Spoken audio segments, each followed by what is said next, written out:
다니엘 1장 1절부터 9절까지 말씀입니다. 우리 천천히 같이 읽도록 할까요? 같이 읽겠습니다. 유다 왕 여호야김이 다스린 지 3년이 되는 해에 바벨론 왕 느부갓네살이 예루살렘에 이르러 성을 에워쌌더니 주께서 유다 왕 여호야김과 하나님의 전 그릇 얼마를 그의 손에 넘기심에 그가 그것을 가지고 신할 땅 자기 신들의 신전에 가져다가 그 신들의 보물 창고에 두었더라. 왕이 황관장 아스브나스에게 말하여 이스라엘 자손 중에서 왕족과 귀족 몇 사람 곧 흠이 없고 용모가 아름다우며 모든 지혜를 통찰하며 지식에 통달하며 학문에 익숙하여 왕궁에 설 만한 소년을 데려오게 하였고 그들에게 갈대아 사람의 학문과 언어를 가르치게 하였고 또 왕이 지정하여 그들에게 왕의 음식과 그가 마시는 포도주에서 날마다 쓸 것을 주어 3년을 기르게 하였으니 그 후에 그들은 왕 앞에 서게 될 것이더라.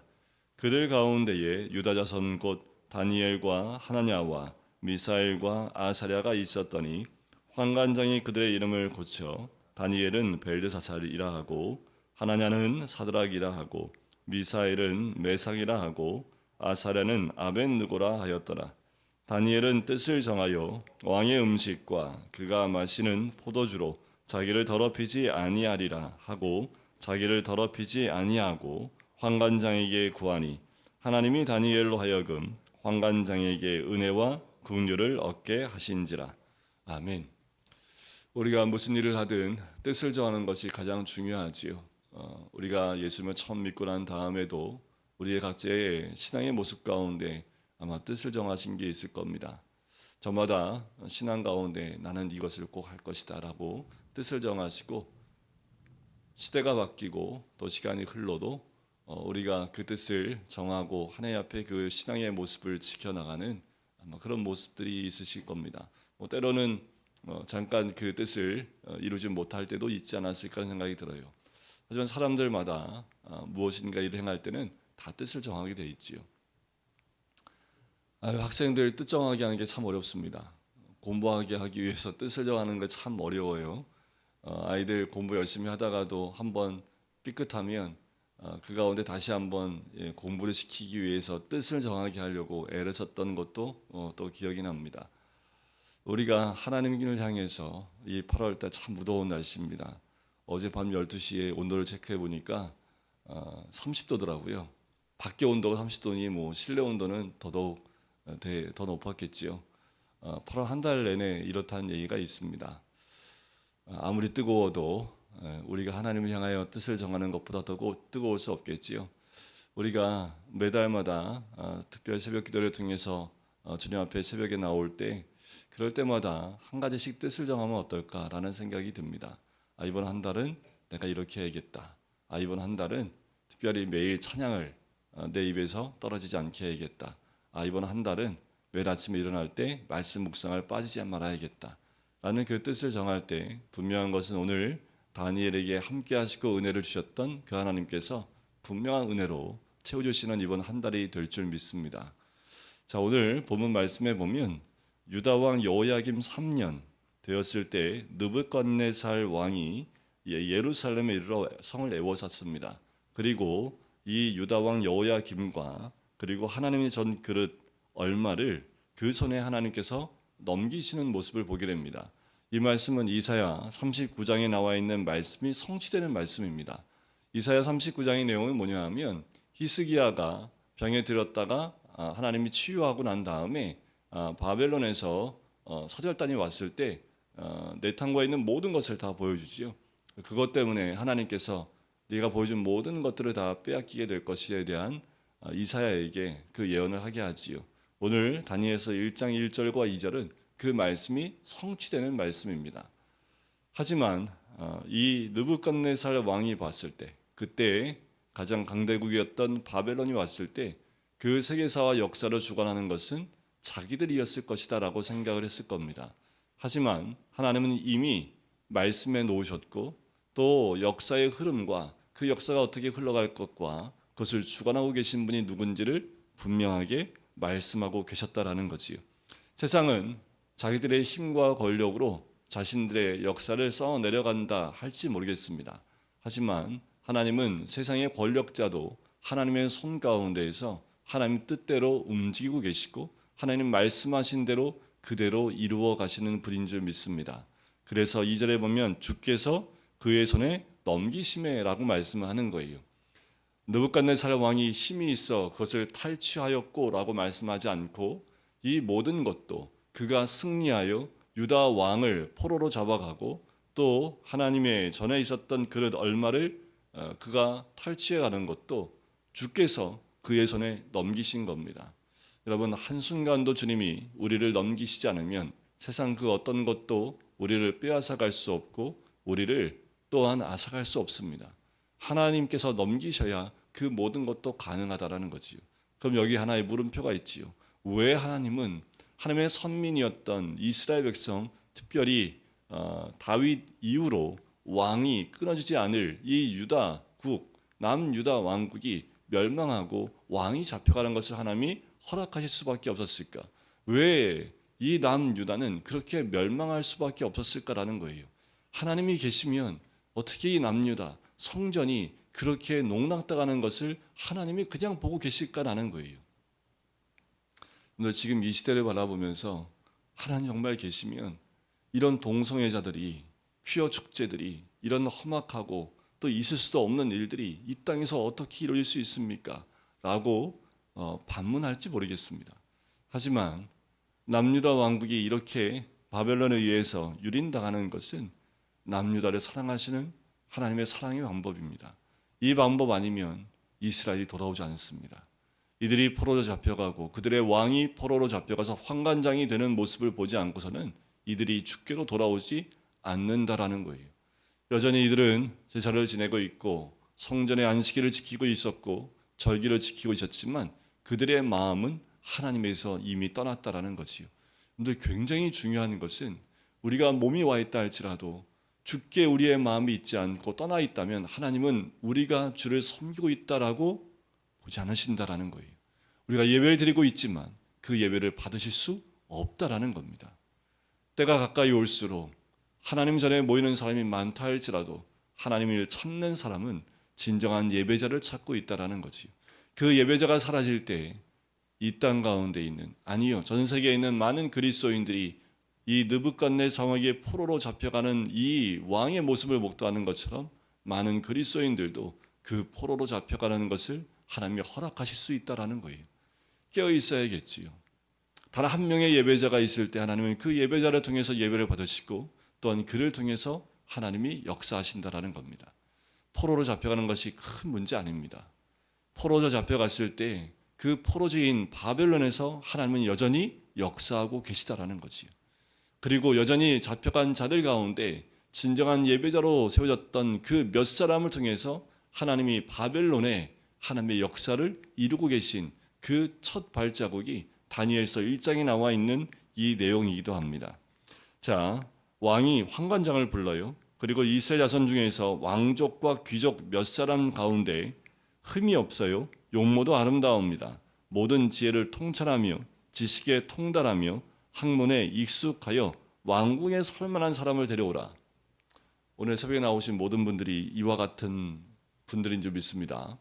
다 흠이 없고 용모도 아름답고 지혜도 통달하고 통찰하고 그리고 지식에 통달하고 학문에 익숙한 분들인 줄 믿습니다. 아멘 하실 줄 알았는데,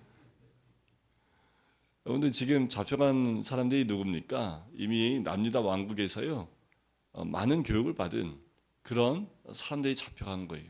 그들 가운데 특별히 소년, 가장 나이 어린 소년들을 골라오라고 얘기를 해요. 그러니 그 포로로 잡혀간 이스라엘 백성들 가운데 그 가운데 왕족이에요. 특별히 귀족들 가운데 특별히 교육받은 탁월한 사람만 골라옵니다. 세상은요 알아요. 하나님 백성들 가운데 누가 탁월한지 알아요. 우리 청년들 가운데 또 우리 학생들 가운데 누가 탁월한지 압니다. 근데 삐리리한 애들 데려가지 않습니다. 교회 다닌다고 해서 다 포로 잡아가는 거 아니고요. 신앙이 있다고 해서 사장이 다 데려가는 거 아닙니다. 교회 다니는데 그냥 삐리리해요. 그분 이렇게 세상도 쳐다보지 않습니다. 그 가운데 특별히 능력 있고 또 학식도 풍부하고 또 똘똘한 그 아이들을 세상은 먼저 알아본다라는 거예요. 그들을 데려오게 하지요. 그들에게 갈대아 사람의 학문과 언어를 가르치게 합니다. 이것이 바벨론 왕국이요, 속국을 다스리는 방법이었습니다. 포로로 잡아와서 그들의 왕족과 귀족 가운데 자제들을 훈련을 시킵니다. 가진 음식과 또 바벨론의 모든 음식을 다 먹이면서 그들을 3년 동안 훈련시키고 또 교육시켜서 그 나라의 하나의 관리로 만들어 버려서 그들이 어느 정도 바벨론화 되어지면 다시 자기 나라로 보냅니다. 그래서 바벨론 문화를 그 나라에 들어가서 바벨론 문화를 전파하게 만들어요. 이게 바벨론이 자기가 점령한 그 지역을 완벽하게 바벨론화시키는 방법이었습니다. 그래서 다니엘과 세 친구도 마찬가지였어요. 그래서 이들을 통해서 바벨론의 문화를 이들에게 주입시키고 이들을 다시 이스라엘 땅 가운데 보내서 이스라엘 땅 전체를 바벨론화 시키려는 의도가 있었던 거죠. 지금 별반 다르지 않습니다. 우리 아이들이 세상에 나가서 세상의 지식과 세상적인 모든 것들을 가지고 와서 교회에 들어오게 되면 교회가 세상화 되는 거지요. 그런데 우리가 깨어있지 않으면 우리도 모르는 사이에 세상에서 배우는 것들을 가지고 교회로 들어와서 이 교회를 세상과 같은 곳으로 만들 수 있다는 겁니다. 깨어 있어야 합니다. 그런데 이 다니엘은 어때요? 그걸 거부하지요. 뜻을 정했습니다. 죽는 한이 있더라도 그 바벨론화 되는 것, 그 첫 부분부터 거부하고 하지 않겠다고 결단을 내려요. 그것이 무엇입니까? 그 나라에서 주는, 왕이 주는 그 음식을 먹지 않겠다고 딱 정하는 거예요. 자, 오죽하면 그들의 이름까지 바꿔버립니다. 다니엘은 벨드사살, 하나냐는 사드락, 미사엘은 메삭, 아사랴는 아벳느고. 그 이름까지 바꿔서 완전히 바벨론화 시켜버리려고 한다라는 거예요. 우리의 이름을 바꾸고 우리의 사상을 바꾸고 우리가 가지고 있는 가치관까지 완전히 바꾸기 위해서 이름까지 완전히 바꾸어 버리기를 원하는 것이 세상입니다. 그래야 세상화 되어지고 또 사단이 원하는 대로 우리가 흘러가고 생각하고 움직여갈 수 있기 때문에 그래요. 이것을 차단하는 방법은 다니엘이 알았던 거지요. 왕의 음식과 그가 마시는 포도주, 이것을 먹고 마시지 않겠다고 합니다. 뭐라고 먹고 마시지 않겠다고 합니까? 자기를 더럽히지 아니하겠다라는 거예요. 뭐 음식을 또 음료를 먹고 마시는 것이 자기를 더럽히는 거하고 뭔 상관이 있습니까? 그런데 이 왕이 주는 음식과 그 포도주는 일반적인 것이 아니었던 거예요. 이것이 우상을 섬겼던 것들이었고 또 이 음식을 통해서 하나님과 겸하여 이 마음 가운데 육신 가운데 다른 것을 채워서 우리가 다른 것을 따라가지 않는 그 결정을 내렸던 거지요. 그러니까 다니엘이 봤을 때 이 음식은 자신을 더럽히는 겁니다. 정결하게 이제껏 유지해 왔고 이제까지 하나님을 향해서 또 믿음 가지고 정결하게 지켰던 자신의 그 몸과 마음과 그 믿음이 이런 것이 들어오면 흔들릴 수 있기 때문에 그는 정하여 먹지 않겠다고 한 거지요. 그래서 환관장한테 얘기하지요. 자기는 이것을 먹지 않고 야채만 먹겠다고 합니다. 이런 뜻을 정하니까 어떤 일이 벌어집니까? 9절에 보니까 하나님이 다니엘로 하여금 환관장에게 은혜와 긍휼을 얻게 하십니다. 하나님의 역사가 다니엘로부터 시작되어지는 시작점이 드러나기 시작을 합니다. 뜻을 정하면 하나님이 다니엘 죽이시겠습니까? 믿음 가운데 우리가 뜻을 정하면 하나님이 거기까지야 라고 끝내시겠습니까? 아니요. 하나님을 알지 못하는 자에게 이 다니엘과 세 친구들이 은혜를 입게 하고 긍휼을 입게 하지요. 다니엘이 요청하는 것을 환관장이 처음엔 거부를 하지만 다니엘이 요청을 합니다. 열흘 동안만 시험하여 보시고 그렇게 보시기에 우리가 변함이 없다면 허락해 달라고 얘기를 해요. 열흘 동안 하나님이 함께 하시는 자가 되니 무엇을 먹는들 그 얼굴의 빛이 사라지겠습니까?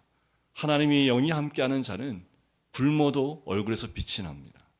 하나님의 영이 함께하는 자는 어떤 환경에도 빛이 납니다. 아무리 힘들고 포로로 잡혀가고 종으로 잡혀가더라도 요셉처럼 얼굴에서 빛이 나는 거예요. 그러니까 어떻게 해요? 환관장도 어찌할 수 없는 거지요. 그렇게 3년 동안 야채만 먹어요.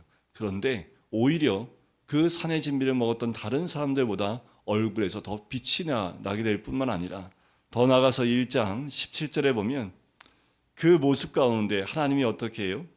이 네 소년에게 학문을 주십니다. 모든 서적을 깨닫게 하시고 지혜를 주셨으니 다니엘은 또 모든 환상과 꿈을 깨달아 알더라라는 거예요. 하나님께서 이들에게 지혜와 지식을 더해 주셨다라는 거죠. 여러분들 이것이 하나님이 우리와 함께 하시는 증거입니다. 세상의 지식으로 세상은 그렇게 그 세상적인 것을 가지고 나갈지 모르지만 하나님의 지혜와 지식이 가득하고 또 학문을 주셨던 이 네 명의 소년은 더 놀라운 것은 함께 교육받았던 모든 자들보다 더 뛰어난 하나님의 지혜를 가진 자들이 되었다라는 거지요. 우리 다음 세대 아이들이 이렇게 뜻을 정할 때 하나님은 지금도 분명히 함께 하실 뿐만 아니라 이 땅의 역사를 그렇게 뜻을 정한 우리 아이들을 통해서 역사하실 뿐만 아니라 오늘 이 새벽 기도에 나와서 우리가 하나님 앞에서 믿음으로 이번 한 달 동안 주님께 이렇게 하겠다 뜻을 정할 때 하나님이 길을 여시고 또 은혜를 입게 하시고 긍휼을 입게 하시는 하나님의 은혜, 더 나아가서 이제까지 막혀 있었던, 이제까지 알지 못했던 하나님 주신 그 지혜를 가지고 또 지식을 가지고 새로운 길이 열릴 뿐만 아니라 경쟁했던 모든 자들 가운데 하나님의 복과 또 인도하심을 받는 놀라운 은혜가 있을 줄 믿습니다. 다니엘은 이렇게 이제 이 바벨론 왕으로부터 선택을 받아서 어디까지요? 고레스 왕까지. 나라가 바뀌고 고레스가 원년 왕이 될 때 그때까지 그 나라의 2인자의 역할로 계속 그 위치를 지키게 됩니다. 그 뜻을 정함은 요때만 정한 게 아니에요. 죽는 단 그날까지 다니엘은 기도하는데도 뜻을 정했지요. 그리고 우상에 절하지 않는 것도 뜻을 정했습니다. 아무리 큰 권력이 와도 하나님 앞에서 뜻을 굽히지 않았던 다니엘처럼 우리도 믿음 가운데 최소한의 그 믿음 가운데 뜻을 정하고 그 뜻이 굽혀지지 않는 믿음의 사람, 어쩌면요 일제시대 때 운동했던 그 모습처럼 우리는 지금 믿음의 운동을 해야 합니다. 너무나 쉽게 우리의 믿음이 땅에 떨어지는 이 시대에 우리가 믿음을 지키기 위해서 우리가 운동을 하는 것처럼 우리도 믿음의 운동으로 우리의 믿음을 지켜나가시는 우리 모든 성도님 되시기를 주님의 이름으로 간절히 축원드립니다.